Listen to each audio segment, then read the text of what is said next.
تو کہا تھا اس کی کچھ بھی قیمت نہیں ہے، کئی پیبند پہلے لگ چکے ہیں. کہا اللہ کی قسم اگر اللہ کا حکم نہ ہوتا میں تجھ میں جو ہے حکومت کرنا ہی نہیں چاہتا تھا، میں تو اس کی رضا کے لیے کرنا چاہتا ہوں، اس کے حکم کی وجہ سے کرنا چاہتا ہوں. لہٰذا عزیزان محترم، اس بچے نے جب یہ کہا کہ سیاست نہیں آتی تھی، علی کی سیاست کیا ہے کہ وہاں پہ بھی جو ہے نعوذ باللہ ناکامی ہو گئی، جنگ صفین کا بھی نتیجہ نہ نکلا، بعد میں سلو کرنی پڑ گئی، یہ اس نے جب باتیں کہیں تو میں نے اسے عرض کیا کہ یاد رکھنا کہ تم سیاست کی تعریف کیا کرتے ہو اس پہ جواب تمہیں ملے گا. اگر تم سیاست ذاتی ہوا و ہوس اور اپنے نتیجے کو کہتے ہو تو تم ٹھیک کہہ رہے ہو گے، اگر سیاست اللہ کے حکم کو کہتے ہو تو پھر علی کو سیاست آتی تھی اتنی، کسی کو آ ہی نہیں سکتی تھی اتنی. یا علی، علی سے بڑھ کے کوئی جانتا ہی نہیں ہے. ملا الاعلیٰ میں رابطہ ہے، یہ ولی خدا ہے، یہ خلیفت اللہ ہے، یہ حجت اللہ ہے. لہذا عزیزان محترم، غدیر میں کیا دیا رسول اعظم نے؟ نظام دیا.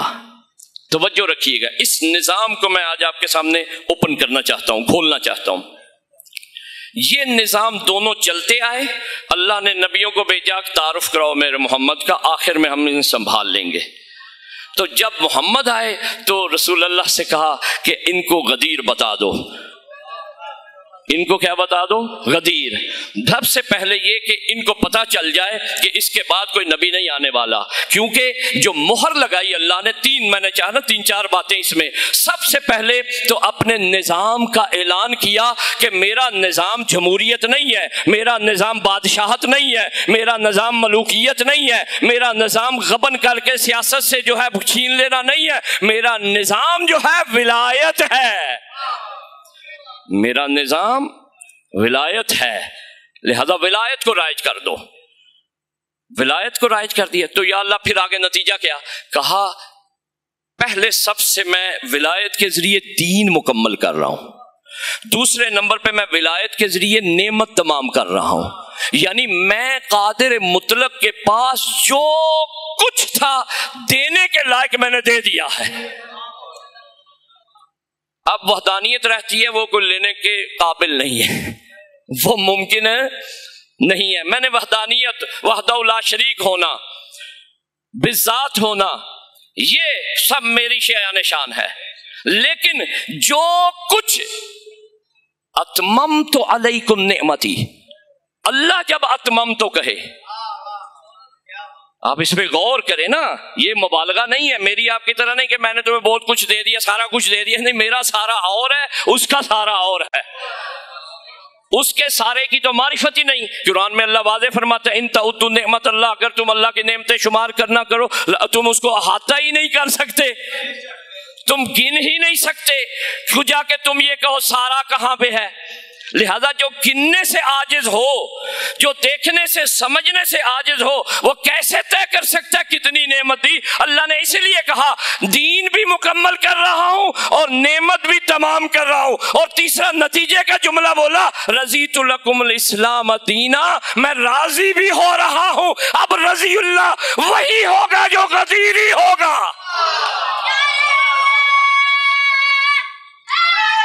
یا علی ادرکنی اللہم صلی علی محمد و آل محمد وعجل فرجہم. توجہ ہے نا، توجہ ہے نا، آپ سمجھ گئے اس بات کو. لہذا رضیتوں کا لفظ یہی ہے، رضیتوں کا. آج میں آپ کی خدمت میں عرض کرنے جا رہا ہوں، حضرت حجت کا وجود مقدس جو ہے، بہت زیادہ اس کے بارے میں کتابیں ہیں، سمندر ہے یہ جس کا کوئی احسان نہیں کر سکتا. کیوں؟ اس لیے کیونکہ اتممت علیکم نعمتی ہے، میں نے تمہارے لیے. کیونکہ ہمارے ہاں زیادہ تر من کن تو مولا بیان کی جاتی ہے نا، وہ درست ہے، اس میں کوئی شک نہیں. لیکن یہ 2.5 گھنٹے کا خطبہ تھا کیا؟ صرف ایک جملہ تو نہیں تھا نا. 2.5 گھنٹے کا کیا تھا خطبہ، جس میں رسول اللہ نے، مجھے پچھلے سال توفیق ہوئی کہ میں مولا کے حرم میں تھا، تو وہاں میں نے یہ خطبہ، دوستوں کے طلاب تھے وہاں پہ، وہاں قرات کیا. میں آپ کو بھی دعوت دیتا ہوں، زندگی کو اس خطبے کے بغیر نہ ختم کیجئے گا، یہ یاد رکھیے گا. زندگی کو خطبہ غدیر پڑھنے کے بغیر تمام نہ کیجیے گا. آپ جائیں گے جب ہم نے کیونکہ جانا ہے کل نفس ذائقۃ الموت، جانا ہی ہے نا، تو یہ نہ ہو وہاں جا کے انگشت میں دندان ہو جائیں اور حسرت سے کہیں کاش یہ خطبہ پڑھا ہوتا، کاش یہ خطبہ پڑھا ہوتا. رسول اللہ کی زندگی کا اور پچھلے انبیاء کی تمام زندگی کا نچوڑ یہ خطبہ ہے. یہ یاد رکھیے کہ میں مبالغہ نہیں کر رہا، صرف مجلس نہیں پڑھ رہا، میں واللہ دل سے کہہ رہا ہوں کیونکہ مجھے سعادت حاصل ہوئی ہے اس کو پڑھنے کی بارہا. اس میں بہت کچھ ہے. یہ خطبہ نظام الہی کا نام ہے. یہ خطبہ تمام نیکیوں کا مجموعہ ہے، تمام عقائد کا مجموعہ ہے، تمام فروعات دین کا مجموعہ ہے، تمام اخلاقیات کا مجموعہ ہے. یعنی ازل سے ابد تک جو اللہ چاہتا ہے وہ خطبہ غدیر ہے. وہ کیا ہے؟ خطبہ غدیر ہے، کیونکہ پیغام ایسا تھا. میں اس کی مثال دے دیتا ہوں. رسول اللہ کو اللہ نے کیوں بنایا؟ ساری کائنات کو کس وجہ سے بنایا؟ حدیث قصہ میں روز آپ پڑھتے ہیں لأجلکم، آپ کی وجہ سے. ایسا ہی ہے، جب ساری کائنات ان کی وجہ سے بنی ہے تو جب ان کے بارے میں یہ آ جائے کہ اگر آپ نے یہ حکم نہ پہنچایا تو کچھ نہیں بچتا. وَإِن لَمْ تَفْعَلْ فَمَا بَلَّغْتَ الرِّسَالَةَ، رسالت یہ دھمکی نہیں ہے. بعض ہمارے ممبر سے کہتے ہیں اللہ نے دھمکی دی. نہیں نہیں نہیں نہیں، اللہ اپنے محبوب کو دھمکیاں نہیں دیتا. دھمکی نہیں ہے، یہ سوء ادب ہے کہ یہ کوئی کہے دھمکی دی اللہ نے. قطعاً نہیں، نہیں، اللہ نے حقیقت بتائی ہے. اللہ نے یہ بتایا ہے رسول ان سے کہہ دو تو عمل کر رہا ہے، تو کرے گا بھی. مجھے پتہ ہے تو میرا نبی ہے، تو میرا رسول ہے، افضل المرسلین ہے. یہ حکم اگر تو نے نہیں پہنچانا تو پھر کس نے پہنچانا ہے؟ ہاں، ان کو اس جملے سے سمجھا دو کہ یہ اتنا اہمیت کا حامل ہے کہ اگر تم نے اسے نہ سنا، نہ اس پہ عمل کیا اور نظام ولایت کو نہ مانا تو سمجھ لینا جیسے میری نبوت کو ہی نہیں مانا تم نے. میری نبوت کو ہی تم نے تسلیم ہی نہیں کیا. لہذا عزیزان محترم یہ ذہن میں رکھیں کہ اللہ تعالیٰ نے یہاں بیان فرما دیا اور یہاں قرآن میں تمام نعمتیں رکھ کے بیان کر دیا. اکثر ایک جملہ ہم بولتے ہیں اللہ اسے ہدایت کرے. یہ جملہ مسامحتاً ٹھیک ہے، اچھا ہے، دعا ہے. اور آپ اس دعا کو اگر چیک کرنا چاہتے ہیں تو سورہ مبارکہ الحمد کا ترجمہ آپ کیا کرتے ہیں؟ دو ترجمے ہیں نا. آپ کیا کرتے ہیں شیعہ؟ اہدنا الصراط یعنی کیا؟ سیدھے راستے پر. اس کا مطلب ہے آ گئے ہیں آپ. اور دوسرے برادر کیا کہتے ہیں؟ چلا یا دکھا. یہ فرق ہے، یہ پتہ چل گیا آپ کو فرق کا. اللہ قرآن میں سورہ مبارکہ دہر میں کہتا ہے انا ہدیناہ السبیلا اما شاکرا و اما کفورا. ایک مکتب میں مجلس پڑھ رہا ہوں، ایک بہت بڑے مدرسے میں پڑھ رہا ہوں، طلاب بھی موجود ہوں گے، علماء بھی. یہ صیغہ کیا ہے؟ انا ہدیناہ، ہم نے ہدایت دے دی ہے. ہم نے ہدایت اما شاکرا و اما کفورا. اب تمہاری مرضی ہے، شاکر بن جاؤ، منکر بن جاؤ. ہم نے ہدایت دے دی ہے، اب کوئی ہدایت نہیں آنے والی نہیں ہے. ہاں تمہاری مرضی ہے کہ اس ہدایت کا دامن تھامو، اس ہادی کا دامن تھام لو. لہذا عزیزان محترم یہ ذہن میں رکھیں کہ اللہ نے قرآن کریم کو بچایا ہی حجت کی وجہ سے ہے. قرآن میں آیت ہے انا نحن نزلنا الذکر و انا لہ لحافظون، کہ ہم نے اس ذکر کو نازل کیا اور ہم ہی اس کے محافظ ہیں. یعنی اس میں تغیر ہو، اس میں تبدل ہو، اس میں کمی ہو، اس میں قاستی ہو کہ لا ریب فیہ، اس میں عیب، اس میں ریب، اس میں عوج نہیں آ سکتا. یہ اللہ کا فیصلہ ہے نا. تو میں کہوں گا، ہم سب پوچھیں یا اللہ کیسے بچائے گا اسے؟ کیا غلط لکھنے سے بچائے گا؟ نہیں، غلط لکھا جا سکتا ہے. ابھی آپ پکڑیں، غلط عمدن بھی لکھ سکتا ہے، کوئی سہون بھی لکھ سکتا ہے. قرات میں بچائے گا؟ نہیں، بڑے بڑا غلط. بعض اوقات علماء سے ہم سے بھی غلطی ہو جاتی ہے، متوجہ نہیں ہوتے، مغیر معصوم ہے، ہو سکتا ہے زیر زبر کی غلطی ہو جائے، الفاظ ادھر ادھر ہو جائے، ممکن ہے. تو یا اللہ کیسے بچائے گا؟ کیا قاریوں کے ذریعے بچائے گا؟ نہیں، قاریوں کا تو ساتھ خود اختلاف ہے کہ 7 قسم کی قرات ہے. کوئی مالکی یوم الدین پڑھتا ہے، کوئی ملکی یوم الدین پڑھتا ہے، سمجھو ہے نا. لہذا پتہ یہ چلا ان کے ذریعے، حافظوں کے ذریعے بچائے گا نہیں. حافظوں کو بھی تو چیک کروانا ہوتا ہے نا کسی جگہ پہ. اس کو جو سند دیتا ہے ادھر بھی تو چیک کروانا ہے، تو جس نے چیک کیا اس نے بھی کہیں چیک کروانا ہے. تو یہ سلسلہ تو نہ ختم ہونے والا ہے. ایسا چیک کرنے والا آئے کہ جو حافظ نہ ہو محافظ ہو،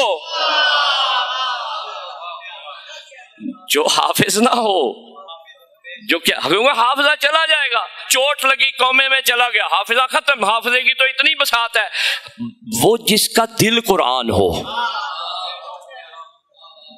اللہ تعالیٰ نے قرآن کو نازل کیسے کیا؟ ایک آیت آپ کی خدمت میں، کیونکہ یہ بہت اہم موضوع ہے، کیونکہ اس سے زیادہ آج نہیں بول سکوں گا. کہ حجت کا وجود مقدس سب سے پہلے بہت فوائد ہیں، الا ماشاء اللہ اس کو کبھی احصا نہیں کر سکتے، آپ کبھی احاطہ نہیں کر سکتے کہ حجت کے وجود کا کیا فائدہ ہے. ایک اس میں سے جو اللہ کے نزدیک، میرے نہیں آپ کے نہیں، اللہ کے نزدیک ہے قرآن کی محافظت. کس کی محافظت؟ کیونکہ قرآن نہ ہو تو باقی کچھ بھی نہیں ہے. یہ یاد رکھیے گا، اللہ نے پچھلی کتابیں منسوخ کر دی ہوئی ہیں، پچھلے صحیفے منع کر دیے ہوئے ہیں، ان میں تحریف ہو چکی ہے. ان پہ ایمان رکھنا فرض ہے ہمارا، لیکن ان کو پڑھنے کے لیے اتھینٹسٹی ان کی موجود نہیں ہے. قرآن ہے، کہا پہ اس کو بس. اور ایک شخص ایسا تھا، بار بار آپ نے پڑھا ہوگا، وہ بار بار تریت کے کچھ ورقے اسے مل گئے تھے اور جا کے رسول اللہ کے سامنے پیش کرتا تھا، رسول اللہ کا رنگ تغیر کر جاتا. اللہ اکبر.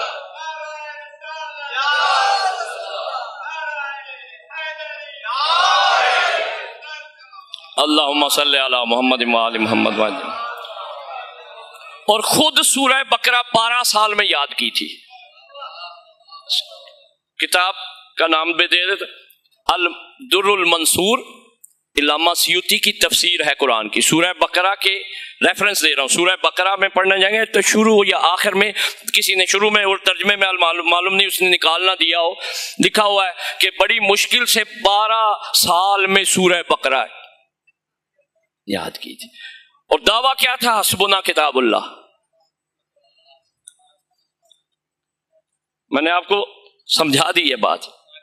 لہذا عزیزان محترم، قرآن نہیں تو کچھ بھی نہیں، اور اہل بیت اگر نہیں تو قرآن کو نہیں کوئی سمجھ سکتا، قرآن تک نہیں کوئی پہنچ سکتا.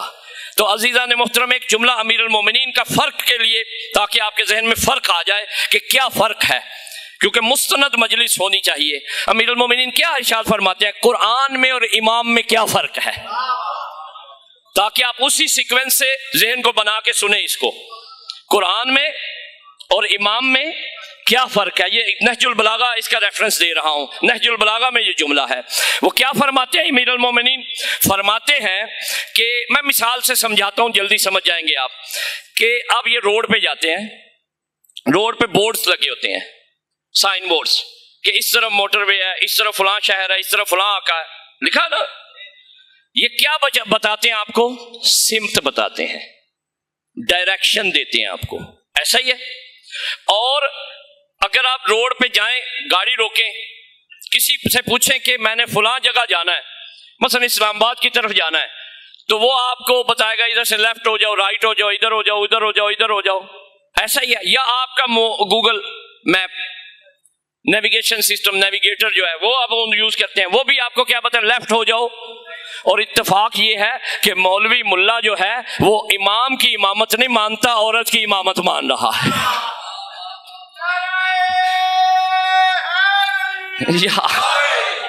اس کے پیچھے چل رہا ہے. وہ جہاں جہاں کے بعض کا بڑا خراب کرتی ہے، وہ گھما دیتی ہے. آپ کو پتہ ہی ہے، خاص طور پہ ماڈل ٹاؤن میں تو جہاں پہ بیریئر لگے ہوئے ہیں وہ بند ہے، وہ جس دروازے پہ بھیجتی ہے وہ بند ہوتا ہے. سمجھ رہے ہیں یا نہیں؟ توجہ ہے نا آپ کی؟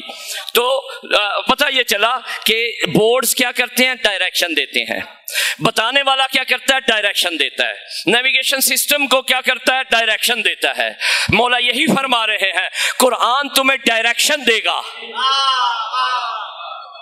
قرآن تمہیں ڈائریکشن دے گا، سمت بتائے گا، حق کی طرف بتائے گا، سمت بتائے گا۔ یہ توجہ رکھیے گا، جیسے بتانے والے نے آپ کو بتایا، بورڈز آپ نے پڑھ لیے، یہاں پہ فالو کر لیا، پھر بھی آپ راستہ بھول جاتے ہیں، پھر بھی آپ راستہ بھول جاتے ہیں، یا اپنی کوتاہی کی وجہ سے یا بتانے والے کی کوتاہی کی وجہ سے۔ ایسا ہی ہے، جب ملاؤں سے لوگ قرآن لیں گے تو ڈائریکشن کبھی ٹھیک ہوگی اور کبھی بہت ہی غلط ہو جائے گی۔ غلط نہیں، 180 ڈگری پہ 180 ڈگری پہ غلط ہو جائے گی۔ ایسا ہی ہے نا۔ اب توجہ رکھیے گا، مولا کیا فرما رہے ہیں؟ قرآن ڈائریکشن دیتا ہے، قرآن حق کی سمت بتاتا ہے، اور امام پاس پکڑ کے ہاتھ جنت میں لے جاتا ہے۔ یا علی، اسی لیے کہا حسبنا کتاب اللہ نہ کہنا، کیونکہ تم کسی وقت بھی ڈی ٹریک ہو سکتے ہو، کسی وقت بھی تم گمراہ ہو سکتے ہو۔ اور امام کیا ہے؟ اگر کوئی بندہ، اس کی مثال بھی دے دوں، اگر آپ نے راستہ پوچھا تو آپ کو سمجھ نہیں آئی، اس نے صحیح بتایا، اپنی طرف سے صحیح بتایا ہے نا، اس نے نہ پتا ہوتا کہتا نہیں تو صحیح بتایا اس نے، لیکن آپ کو سمجھ نہ آئی تو آپ نے کہا بھائی ٹائم ہے؟ کہا ہاں ہے۔ کہا بیٹھو گاڑی میں، مجھے پہنچا کے آؤ، بیٹھو گاڑی میں مجھے پہنچا کے آؤ۔ مولا نے یہی فرمایا کہ خالی بورڈ پڑھو گے تو غلطی کا امکان ہے، اور اگر پہنچنا ہے تم نے تو امام کے ساتھ پہنچو گے۔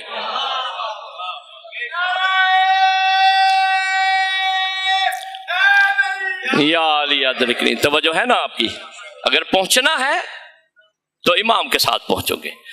سید الشہداء ارشاد فرما رہے ہیں، بلند آواز میں درود پڑھیں امام کی ذات پہ، اللہم صلی علی محمد وآل محمد وعجل فرجہم۔ قرآن 4 حصوں میں ہے، ہر آیت کے بارے میں تم 4 تصور رکھو گے، 4 تمہارے ویژن ہونے چاہیے، 4 چیزیں ہیں اس میں۔ آسان کر رہا ہوں الفاظ، جو بھی الفاظ آپ کو پسند آئے۔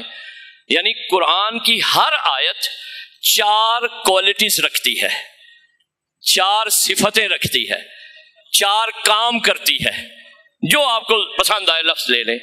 مولا نے فرمایا، سید مستند حدیث ہے، فرمایا العبارات والاشارات واللطائف والحقائق۔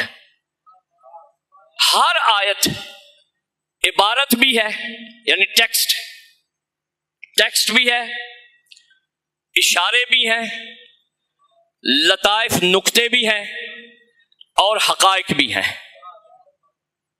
یہ انسان شناسی کا علم مولا نے ایک جملے میں دے دیا۔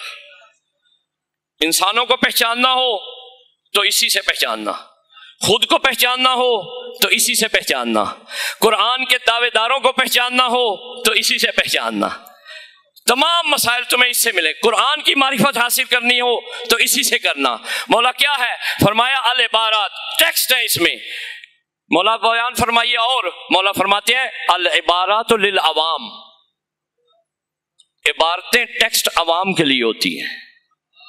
اس کے لیے ہوتی ہیں۔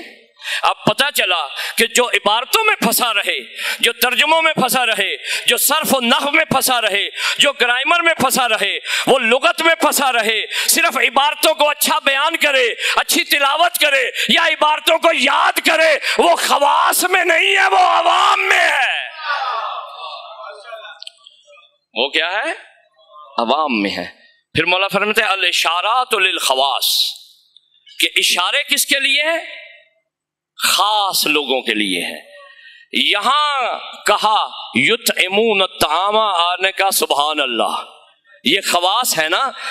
یہاں کہا انما ولیکم اللہ، آپ کا جواب آیا۔ یہاں کہا یا ایھا الرسول بلغ، یہاں آپ کا جواب آیا۔ یہ خواص ہیں کہ جو اشارے سمجھ، اہل ذکر کا ذکر آئے تو آپ کہتے ہیں ہم سمجھ گئے، اگر کونوا مع صادقین کا ذکر آئے تو آپ کہیں ہم سمجھ گئے ہیں، یا مزمل آئے یا مدثر آئے یا گھوڑے کی جو ہے وہ سموں سے چنگاریاں نکلے کی قسم آئے تو آپ سمجھ گئے۔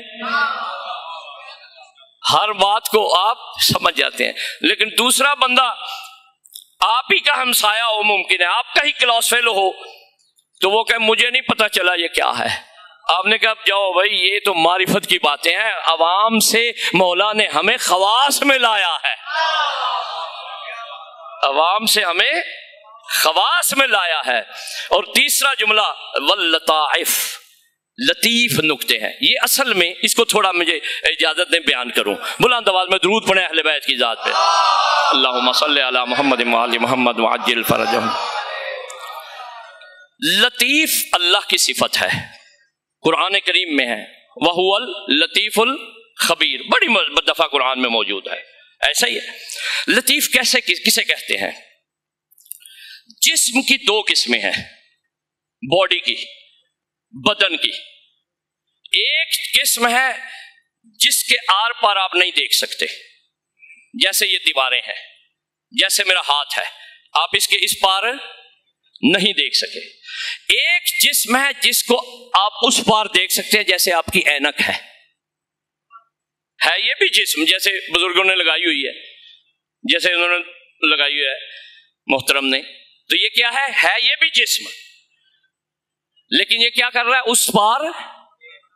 اگر نہیں سمجھے تو آپ کے کیمرے میں جو لینس لگا ہوا ہے یہ تو سمجھ آئے گا نا، یہ بھی جسم ہے، یہ بھی باڈی ہے، لیکن فرق کیا ہے؟ ہاتھ رکھیں گے تو نظر نہیں آئے گا، ہاتھ اٹھائیں گے تو نظر آئے گا، نظر بھی بڑی دور کا آئے گا، زوم ہو جائے گا۔ جو جسم سے نظر آ جائے اسے کہتے ہیں جسم لطیف۔ جس جسم سے نظر آ جائے اسے کیا کہتے ہیں؟ ٹرانسپیرنٹ۔ انگلش کیونکہ آج کل ہمارے ذمہ لگی ہوئی ہے تو ہمیں بھی تھوڑی سی سیکھنی پڑتی ہے۔ وہ کیا ہے؟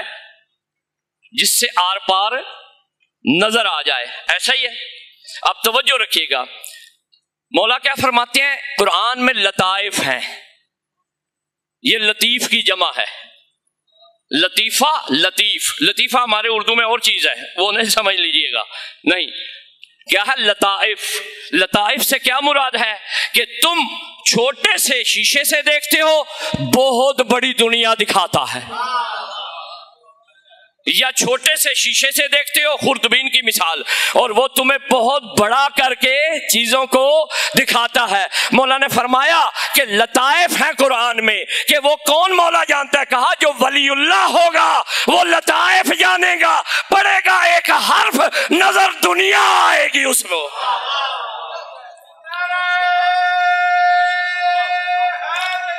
یا علی ادرکنی، یعنی آپ چھوٹی سی دوربین لگاتے ہیں، جو چیزیں اس آنکھ سے آپ کو نظر نہیں آ رہی ہوتی، وہ دوربین آپ کو وہ بھی ہے، وہ بھی ہے، وہ بھی ہے، یہ تو دنیا ہی بدل گئی ہے۔ اور اگر کسی چیز کو بہت ہی دقیق پڑھنا ہو، جیسے میڈیکل میں ہے یا اور فنون میں ہے، تو اس وقت لیبارٹری میں کیا کرتے ہیں؟ کہتے ہیں سمجھ نہیں آ رہی یہ کیا ہے، اس کو خوردبین کے نیچے لے جاؤ، پتا چلا اگر دور کی چیزوں کو دیکھنا پڑے وہ بھی جسم لطیف سے ہے، اگر نزدیک کی اور اجاگر کرنی پڑے وہ بھی جسم لطیف سے ہے۔ یہی مولا فرما رہے ہیں اگر تم ولایت ہماری کو اپنے دل میں سنبھال لو گے تو تم بھی قرآن کے لطائف دیکھنے جاؤ گے۔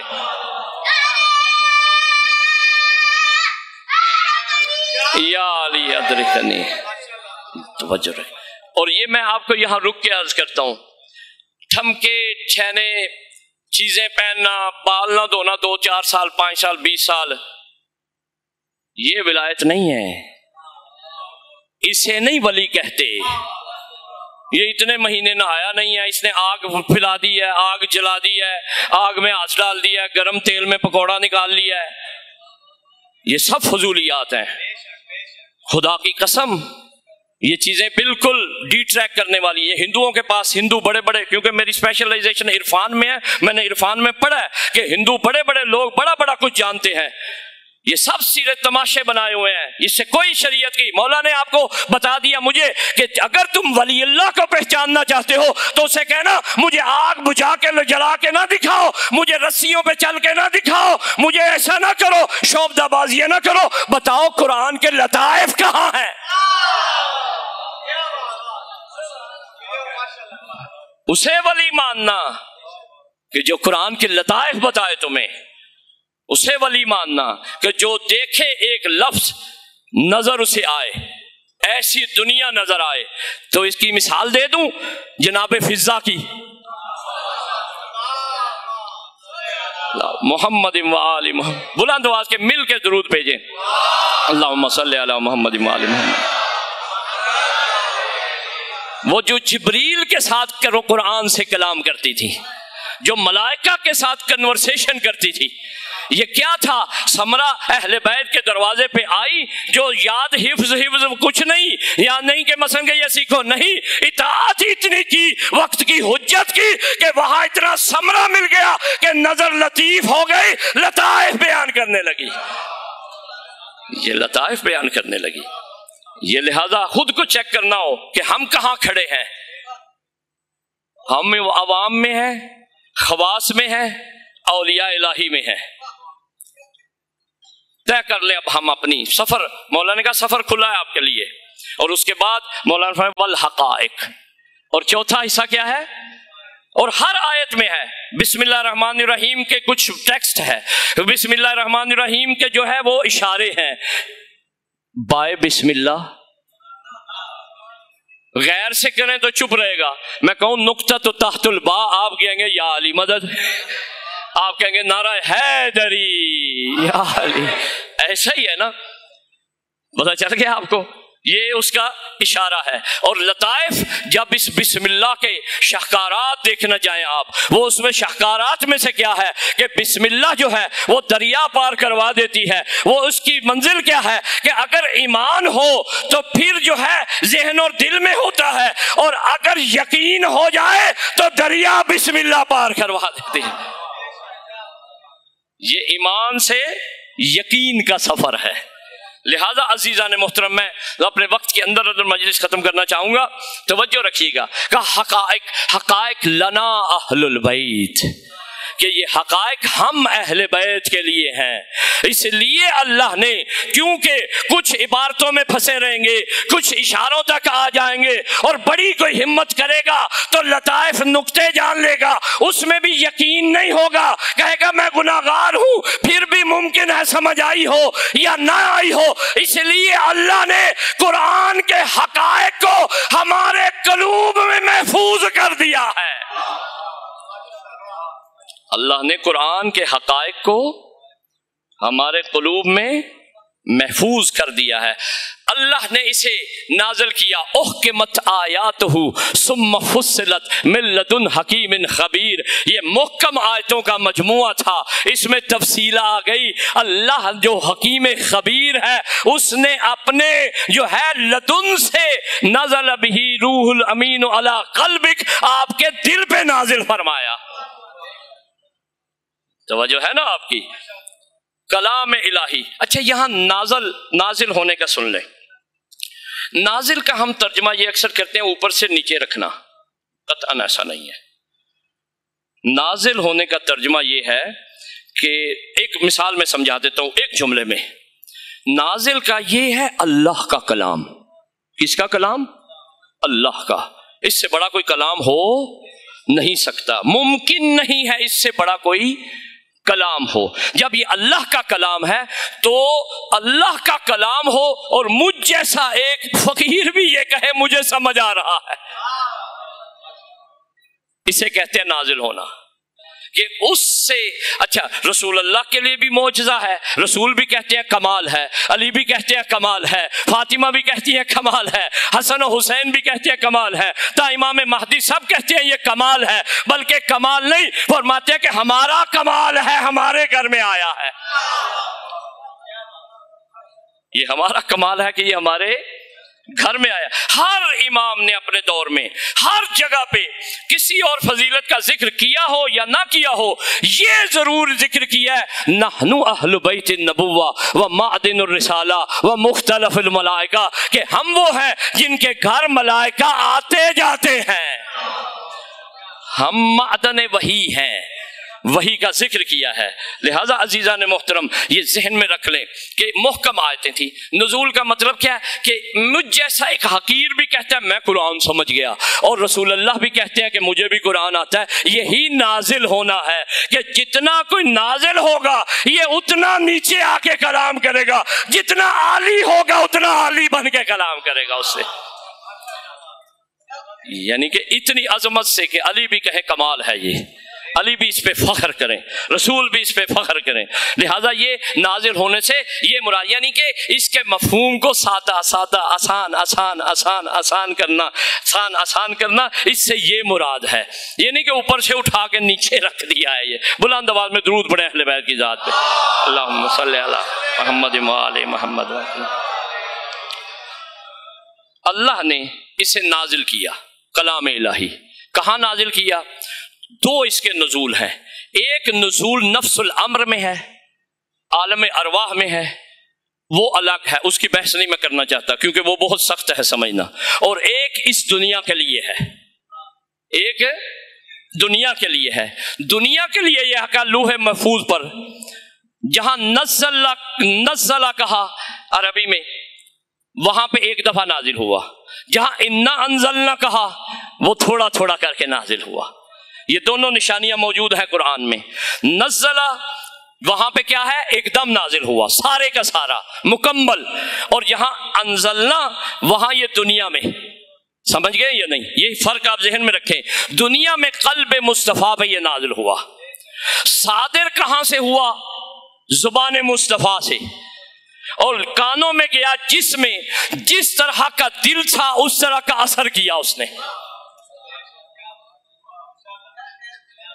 جس طرح کا بارش آتی ہے نا تو آپ برتن لے لیں، جیسا برتن رکھیں گے ویسا پانی جمع ہو جائے گا۔ اگر آپ نے گندا برتن رکھا تو پانی، مثلا سالن اس میں پڑا ہوا ہے، شوربہ پڑا ہوا ہے، تو آپ نے پانی رکھا تو وہی نظر آئے گا، کیونکہ میں بری مثال ممبر کی وجہ سے دینا نہیں چاہتا، اگر اس میں کوئی اور چیز ہوئی تو پتہ یہ چلا، سمجھ گئے یا نہیں؟ تو یہی تھا مقام کہ جہاں جو قرآن زبان سے صادر ہوتا تھا، جیسا اثر کرتا تھا ویسا شخص بنتا تھا، جیسا اثر ہوتا تھا ویسا۔ میں اس کی دلیل دے دیتا ہوں، سورہ مبارکہ یاسین، لتنذر قوما، یہ کیا کہتا ہے؟ لینذر من کان حیا، کہ یہ اس کو ڈراتا ہے جس کا دل زندہ ہے، وَيُحِقُّ الْقَوْلُ عَلَى الْكَافِرِينَ، اور کافروں کو دلیل دیتا ہے۔ ایک ہی آیت ہے، یہ دو آیتیں نہیں ہے۔ یہ کیا قرآن کا اثر کیا ہے سورہ مبارکہ یاسین میں؟ کیا ہے کہ جس کا دل زندہ ہوتا ہے اس کو یہ ڈراتا ہے اور قرب الہی کا باعث بنتا ہے، اور جس کے دل میں غلاظت ہوتی ہے، کفر ہوتا ہے، نفاق ہوتا ہے، برائی ہوتی ہے، اس کو یہ کیا کرتا ہے؟ دلیلیں دیتا ہے، یعنی اس کو بھی محروم نہیں چھوڑتا کہ کل یہ نہ کوئی کہے ہمیں پتہ نہیں چلا تھا، کل کو یہ نہ کہے۔ لہذا عزیزان محترم، قرآن کریم کا نازل ہونا اس طرح۔ اس کے بعد اللہ نے کیا کیا؟ کچھ لوگ کہتے ہیں کہ فلاں نے قرآن لکھا، فلاں نے قرآن لکھا، اور بابا لکھنے کی ضرورت نہیں، یہ قلب مصطفیٰ میں محفوظ ہے۔ یہ تو رسول اللہ نے کہا تھا چلو خوش ہو جاؤ، خوش ہو جاؤ، یہ اللہ نے محفوظ کیا ہوا ہے۔ اللہ نے اسے فی کتاب مکنون، سورہ مبارکہ یاسین میں فی کتاب، یہ چھپی ہوئی کتاب میں ہے، وہ کھولو کتاب کون سی ہے، لہذا پتہ یہ چلا کہ چھپی ہوئی کتاب ہے۔ کہاں ہے وہ؟ قلب رسول ہے۔ رسول اللہ فرماتے ہیں یا علی انت قلبی التی بہ الحیاتی، تو میرا دل ہے جس میں میری جان ہے۔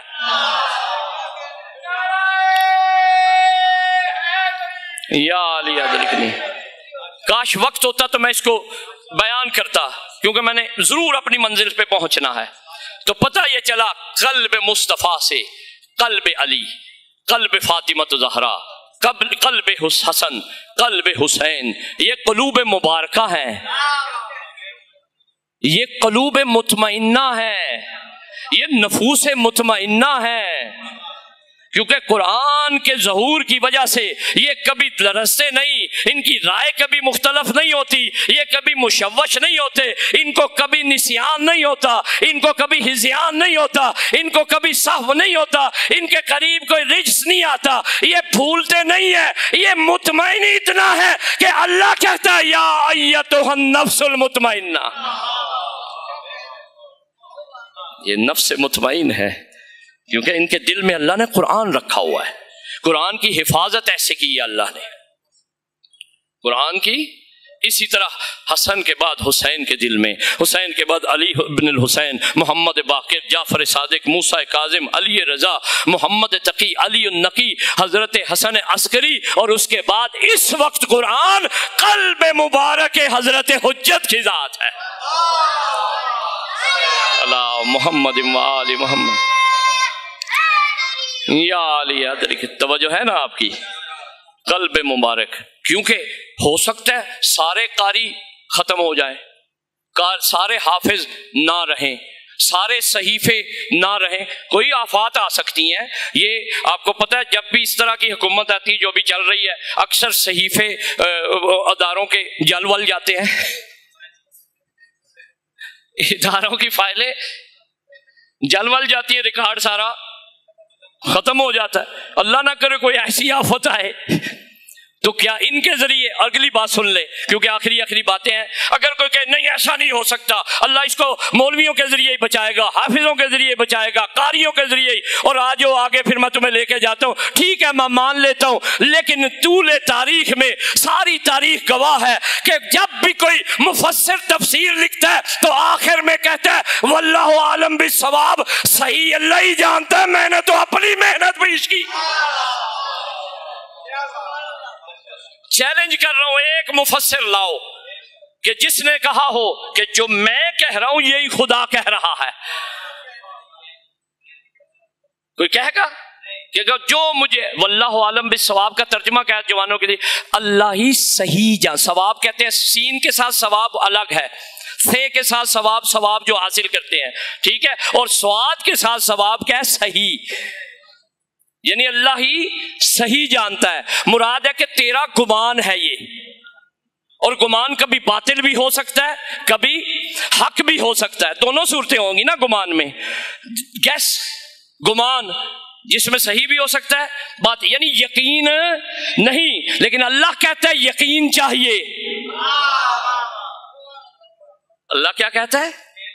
یوقنون، پہلے ہی صفحے میں ہے، یوقنون یقین، ایمان کے بالا تر منزل، اور علم الیقین، عین الیقین، حق الیقین، برد الیقین، یہ منزلیں تمہیں طے کرنی ہے۔ لہذا پتہ چلا کہ قرآن کے مفاہیم میں اور قرآن کے سمجھنے میں گیس اور ظنیات اور ظنون اور گمانات نہیں چلیں گے۔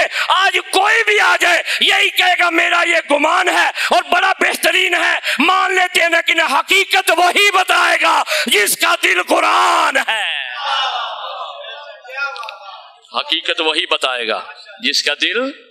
اور ایک جملہ دے دوں، بعض دوست خاموش ہیں تو میری طرف دیکھ رہے ہیں کہ یہ کیا کہہ رہا ہے، تو میں صفین کا منظر آپ کو دکھا رہا ہوں۔ جب نیزے پہ قرآن بلند ہوا، وہ ہے قرآن ہی تھا نا، کوئی اور چیز تو نہیں تھی، قرآن تھا، لکھا ہوا تھا، ایسا ہی ہے۔ اور نیزے پر جب قرآن بلند ہوا تو اس وقت امیر المومنین کے پاس آئے، کہا قرآن سے جنگ کریں، ایسا ہی جملہ ہے۔ تو مولا نے کیا ارشاد فرمایا تھا، نہج البلاغہ میں یہ جملہ موجود ہے، کہا قرآن سے جنگ کریں، کہا نہیں یہ سیاہی اور چمڑا ہے۔ مولا آپ کیا فرما رہے ہیں، ہم تو یہ جملہ ہی نہیں بول سکتے۔ نہج البلاغہ کہا یہ سیاہی اور چمڑا ہے، میں قرآن ہوں، میں قرآن ہوں، تم کہاں گمراہ ہو رہے ہو۔ یہ تم لکھائی میں نہ جانا، ہاں تبرک ہے، یہ متبرک ہے، یہ شفا عنایت کرتا ہے، یہ اس کے فقہی احکام ہے، اس کو بغیر وضو کے ٹچ نہیں کر سکتے، اس سے نجاست کو ہمیشہ دور رکھنا ہے، اس کو پاک و پاکیزہ رکھنا ہے، لیکن یہ اسی حد تک ہے۔ اگر یہ کہے کہ ایک جگہ سے سارے قرآن جمع کرو، سارے قاریوں کو لاؤ، سارے حافظوں کو لاؤ اور آ جاؤ پہاڑ کے قریب اور اسے کہو کہ پہاڑ کو سیرت بہل جبال ہو کہ اس کو چلاؤ، تو وہ رک کے کہے گا نہیں چلا سکتا۔ جب کعبے میں فاطمہ بنت اسد آئی، ناطق کے قرآن کو دیکھ کے کعبے نے کہا، میں مسکرا کے کہہ رہا ہوں یا علی ادرکنی، کہا کہ یہ قرآن آ گیا ہے۔ ہاں صحیفے رکھو، ایسا نہیں ہوگا، قاری لاؤ، حافظ لاؤ، ایسا نہیں ہوگا، پتھر نہیں پھٹیں گے، نہ چلیں گے۔ کل ما بہل موتا، اس سے مردے کلام کرتے ہیں، ساری زندگی حفظ کرتے گزر گئی، مردہ بھی کلام، بلکہ خود مردہ ہو گئے۔ بس میں اپنے بیان کو سمیٹ دیا ہے۔ عزیزان محترم، اسی سورہ مبارکہ یاسین کی آیت پہ 2 جملے، لِيُنذِرَ مَنْ كَانَ حَيًّا، قرآن اسے اثر کرتا ہے جس کا دل زندہ ہو۔ ہم اپنے آپ کو بھی چیک کریں کہ اگر قرآن پڑھیں تو عمل نہ بدلے، طبیعت نہ بدلے، تو دل زندہ نہیں ہے، دل زندہ نہیں ہے۔ نشانی بتا دی قرآن نے۔ ہاں دلیل کافروں کے لیے، منکروں کے لیے، دل کیسے زندہ کرنا ہے۔ ہمارے استاذ محترم آیت اللہ بہجت، خدا انہیں بہت زیادہ بلندیاں عطا فرمائے، ثواب عنایت فرمائے، بہت عظیم ہستی، بہت عظیم ہستی، کیونکہ ہم نے کسب فیض کیا ان سے تو جانتے ہیں تھوڑا بہت، باقی تو خدا بہتر جانتا ہے۔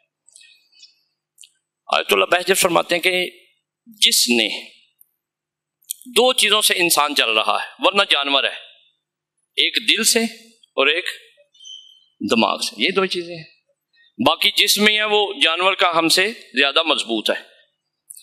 کہا کہ اگر تم دل کو زندہ رکھنا چاہتے ہو تو فجر سے 1 گھنٹہ پہلے جاگ جانا، فجر سے 1 گھنٹہ پہلے جاگ جانا۔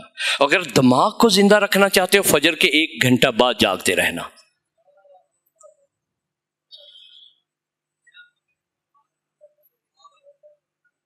یہی انسان ہے، یہی ترقی ہے، یہی عظمت ہے، یہی سب کچھ ہے۔ اور وہ فرمایا انہوں نے کہ جس کا دل زندہ ہو جائے اس میں نور حجت واضح ہو جائے گا، اور کہا کہ انتظار کا مفہوم اس کے لیے واضح ہو جائے گا، کیونکہ ہم انتظار کر رہے ہیں لیکن ہمیں خود ہی نہیں پتا کیسا کر رہے ہیں۔ حقیقت بات ہے۔ مولا کیا فرماتے ہیں، انہی کی طرف سے ایک حدیث وہ کوڈ کرتے ہیں ان کے ثواب کے لیے حدیث۔ مولا فرماتے ہیں رسول اللہ کی یہ حدیث ہے، بلند آواز میں درود پڑھیں رسول اللہ کی ذات پہ، اللہم صلی علی محمد وعلی محمد وعجل فرجہم۔ بس ایک جملے کی زحمت ہے، لمبا نہیں کروں گا، معذرت چاہتا ہوں۔ رسول فرماتے ہیں کہ میرا قائم آئے گا، وہ ظہور کرے گا، تمام حالات بتاتے ہیں، بتانے کے بعد ارشاد فرماتے ہیں اس کا انتظار کرنا، اس کا انتظار افضل ترین عبادت ہے، اس کا انتظار افضل ترین عبادت ہے۔ تمام ائمہ نے، میرے پاس احادیث موجود ہیں، گاڑی میں کتاب پڑھی ہوئی ہے جس میں ہر امام نے خواہش کی ہے، دعا کی ہے، یا اللہ مجھے مہدی کے زمانے میں رکھنا۔ آپ اپنے زمانے کی ویلیو کو سمجھیں، اپنے زمانے کی ویلیو کو سمجھیں۔ خدا کی قسم جب انسان اپنی اور اپنے وارثوں کی ویلیو کو سمجھ جاتا ہے تو یہ سارے فضول کام چھوڑ دیتا ہے۔ میں سخت باتیں نہیں کرتا، عذاب کافروں کے لیے ہے، سمجھ رہے ہیں یا نہیں؟ مولا علی جیسی ہستی کہتی ہے یا اللہ مجھے مہدی کے زمانے میں بھیج۔ میں جھوٹ نہیں بول رہا، ممبر پہ ہوں، آپ مجھ سے روایت لے سکتے ہیں۔ تمام ائمہ فرماتے ہیں کہ یا اللہ ہمیں حجت کے زمانے میں بھیجنا۔ تو کیا حدیث ہے رسول اللہ کی انتظار کے بارے میں؟ اسی لیے کہا افضل ترین عبادت ہے۔ کیوں افضل عبادت ہے؟ کیونکہ اس انتظار میں کیا کیا موجود ہے؟ سارے انبیاء کا اجر رسالت موجود ہے۔ میں دوبارہ مجلس شروع نہیں کرنا چاہتا، یہ بڑا وسیع موضوع ہے، اتنا سمجھ لیں اس میں انتقام کربلا ہے، اس میں انتقام کربلا، اس میں 11 حجتوں کے قتل کا اور تکلیفوں اور اذیتوں کا۔ آپ انتظار میں، میرے پاس ٹائم نہیں ملا مجھے کہ میں اس کو زیادہ بیان کر سکتا، بس رسول اللہ کا کیسے انتظار کریں یا رسول اللہ بتائیں، یہ افضل ترین عبادت ہے۔ کہا سارے نبی اس کا انتظار کر رہے ہیں، سارے ولی اس کا انتظار کر رہے ہیں، ہم اہل بیت اس کا انتظار کر رہے ہیں، حتیٰ کہ قرآن میں آیت ہے اللہ انتظار کر رہا ہے، 3 دفعہ آیت ہے یہ، کیونکہ کوئی مجھے یہ نہ کہہ دے کہ اپنی طرف سے اللہ انتظار کرنے والی ہنسی نہیں، اللہ انتظار کر رہا ہے کہ کب میری حکومت قائم ہوگی۔ مولا کیسے انتظار کریں یا رسول اللہ؟ کہا ایسے انتظار کرنا جیسے ماں اپنے بچے کے جوان ہونے کا انتظار کرتی ہے۔ بڑے سادے الفاظ میں رسول اللہ نے سمجھا دیا۔ آپ سب کے اولاد ہے یا ہم بھی اولاد رہ چکے ہیں، ماں بچے کے لیے ایک لمحہ بھی غافل نہیں ہوتی، کم از کم اس کی جان کے لیے غافل، ہاں دین کے لیے غافل ہو رہے ہیں نشو نما، لیکن جان کے لیے غافل نہیں ہوتی، الا کہ وہ حیوانیت پہ اتر ہے، وہ الگ بات ہے۔ رسول اللہ نے فرمایا ماں انتظار کرتی ہے، ہر قربانی اس کے لیے دیتی ہے، کھانا نہیں کھاتی، بستر اچھا استعمال نہیں کرتی، جگہ نہیں، اپنے پروگرام چھوڑ دیتی ہے، یہ انتظار کر رہی تھی یہ جوان ہو جائے، یعنی 24 گھنٹے تمام عمر اس کی اس میں گزرتی ہے کہ وہ جوان ہو جائے۔ بس یہی سمجھ لیں کہ اپنے انتظار کو ہم چیک کر لیں، کیا حجت کا انتظار ہمارا ایسا ہے؟ خود کو خود ہی پرکھ لیں۔ اس منزل پہ اگر انتظار ہے تو ہم حضرت کے اصحاب اور انصار میں شامل ہو جائیں گے، کیونکہ ہم دعا کرتے ہیں نا زیارت میں وَجَعَلَنَا اللَّهُ مِنْ أَنصَارِكَ وَعَوَانِكَ، کہ آپ انصار آپ شامل کرے اللہ، اور بہترین دعا ہے، اس سے بڑی کوئی دعا نہیں ہے، لیکن اس کے سامان کیا ہے کہ انتظار۔ عزیزان محترم، یہی عظمت ہے اہل بیت کی، جو علی نے بد دعا نہیں کی یا تلوار نہیں چلائی، یا فاطمہ زہرا نے بد دعا نہیں کی، زینب عالیہ نے جو بد دعا نہیں کی، یہ سارے مناظر جو برداشت کر لیے، یہ آسان نہیں ہے کہ حسین جیسا بھائی 70 قدم پہ دیکھتی، خدا کی قسم میں جب بھی کربلا مشرف ہوتا ہوں، اللہ سب کو لے جائے، جو نہیں گئے ان کو بھی لے جائے، جو گئے انہیں دوبارہ لے جائے۔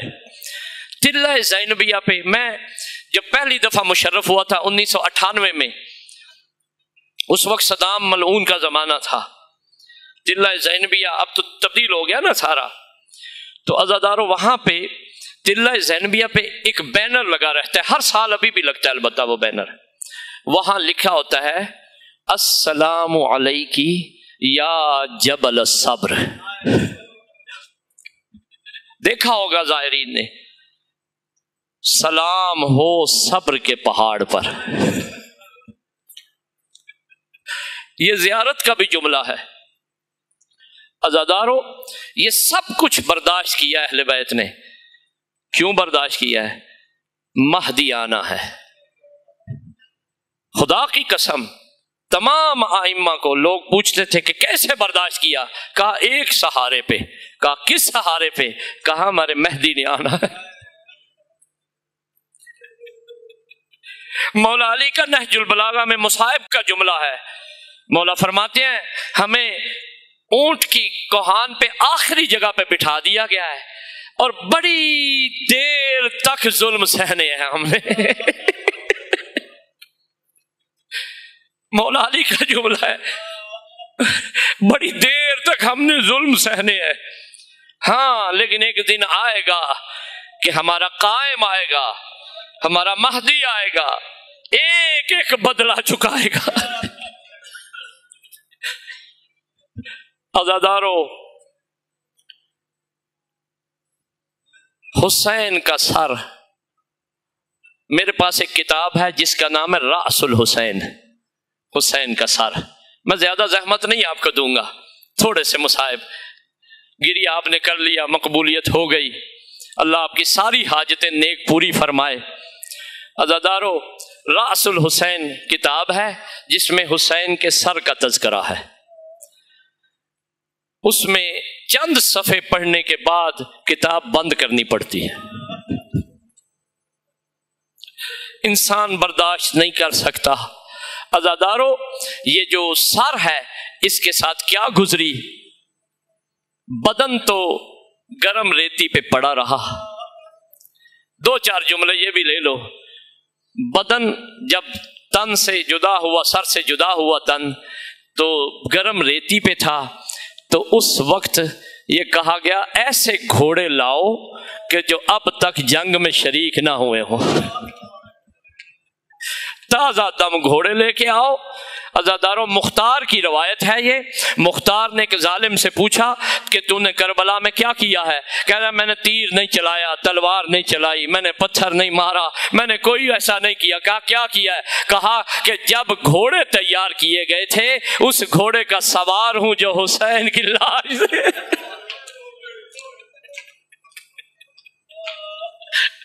اس گھوڑے کا سوار ہوں کہ جو حسین کی لاش سے پامال کرتا ہوا گزرا۔ کہا کیا تھا؟ کہا گھوڑے کے سم بڑے تھے، اتنے بڑے سم تھے اس کے کہ ایک مرتبہ جب حسین کی لاش پہ گھوڑے کا سم آیا، سینے پہ گھوڑے کا سم جو ہے حسین کے سینے پہ پڑا، میں نے اپنی کانوں سے سنا حسین کی پسلیاں ٹوٹ گئی۔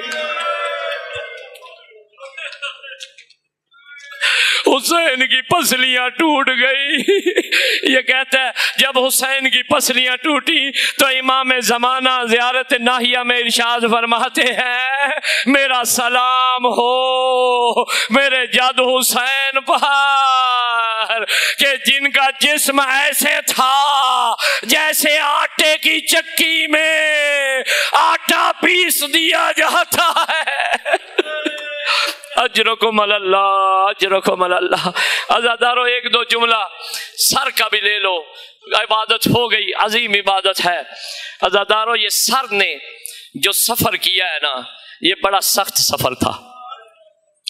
علامہ حسین بخش جاڑا صاحب اعلی اللہ مقامہ، ان کو بلندی درجات عنایت فرمائے، وہ اپنے مصاحف میں پڑھا کرتے، ان کی کتاب میں بھی لکھا ہوا ہے کہ جب یہ شمر ملعون نے زہرا کے لال کے سر کو جدا کیا ہے نا، جدا کرنے کے بعد اس ظالم نے زلفوں سے پکڑا ہے، زلفوں سے پکڑ کے ایک ہاتھ میں خنجر ہے، خنجر سے خون ٹپک رہا تھا، تازہ خون حسین کا ٹپک رہا تھا، اور دوسرے ہاتھ میں سر ہے حسین کا، گردن تازی کٹی ہوئی ہے۔ ایک دفعہ جو ہے وہ قطرے قطرے خون کے ٹپک رہے ہیں، یہ ظالم عمر سعد کی طرف اچھال کے کہتا ہے یہی وہ سر تھا جس کے لیے اتنا انتظار کرنا پڑا ہے۔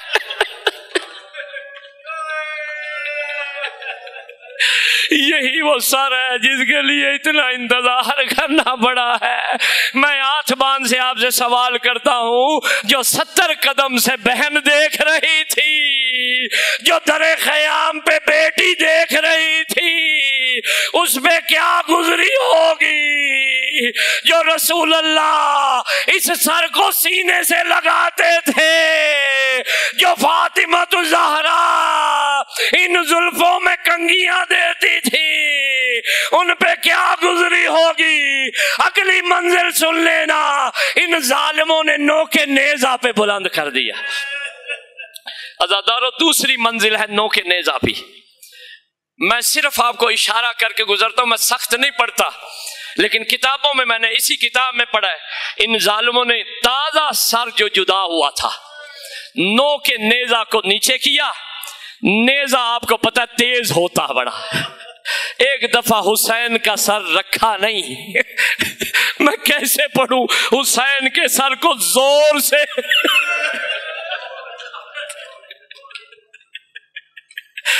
نیزے پہ مارا, نیزہ پہ بست ہوا, یہ بلند ہوا. عزادارو روز یہ ظالم لکھا ہے مقتل کی کتابوں میں, جس عالم سے پوچھ لینا, یہ روز ایسا ہی کرتے تھے کہ جب دن نکلتا تھا تو حسین کا سر صندوق سے نکال پہ نیزے پہ لگاتے تھے, اور جب رات ہوتی تھی اسے اتارتے تھے, اتار کے صندوق میں رکھتے تھے. عزادارو سنو گے اس کے بعد منزل آخری منزل ہے, اس سے آگے نہیں بڑھوں گا, آپ نے گریہ فرما لیا. عزادارو یہ سر جو ہے اس کے بعد شام ہونے سے پہلے عمر سعد نے کہا کہ خولی کو کہا کہ آؤ تم اس کو کوفے میں پہنچاؤ. تمام کتابوں میں یہ روایت ہے. عزاداروں کہا کوفے پہنچاؤ, کیونکہ ابن زیاد کے پاس پہنچ جائے, پتہ چل جائے, خبر مل جائے کہ ہم نے فاطمہ کا گھر اجاڑ دیا ہے. عزاداروں ایک دفعہ اس ظالم نے اپنے گھوڑے کی خرجین میں جو پیچھے نوبرا ہوتا ہے جس میں گھاس رکھی جاتی ہے, حسین کا سر, غریب زہرا کا سر اس نوبرے میں رکھا, گھوڑے کو دوڑایا. ایک مرتبہ گھوڑا دوڑا, حسین کا تازہ کٹا ہوا سر گھوڑے کے زانوؤں پہ لگتا رہا. فاطمہ کی آواز آئی, بابا میں نے چکیاں پیس پیس کے حسین کو پالا ہے. عزادارو یہ ملعون آ گیا کوفے کے دروازے پہ. جب پہنچا تو اس وقت کوفے کا دروازہ بند ہو گیا تھا. کوفے کے باہر اس کی ایک بیوی تھی جس کا روایت میں نام ہے نوار. ایک بیوی جو ہے کوفے کے اندر رہتی تھی. عزادارو یہ مومنہ تھی. مولا نے اس سے وعدہ کیا ہوا تھا, اے نوار میں تیرا مہمان بنوں گا 10 محرم. عزادارو یہ بیوی انتظار کرتی رہی. ایک مرتبہ جب دیکھا کہ یہ ملعون آیا ہے, اس نے ایک دفعہ صحن میں داخل ہو کے دیکھا کہ بیوی میری چلی جائے اندر, میں سر کہاں چھپاؤں. اس ظالم نے دیکھا کہ تندور ہے, تندور کا ڈھکنا اٹھایا, اس کے اندر سر حسین کا ڈال دیا. اور بیوی آ کے کہتی کہاں سے آئے ہو؟ کہا کہ جنگ تھی باغیوں کے ساتھ. عزاداروں کہا کیا ہوا؟ کہا مار دیے سارے.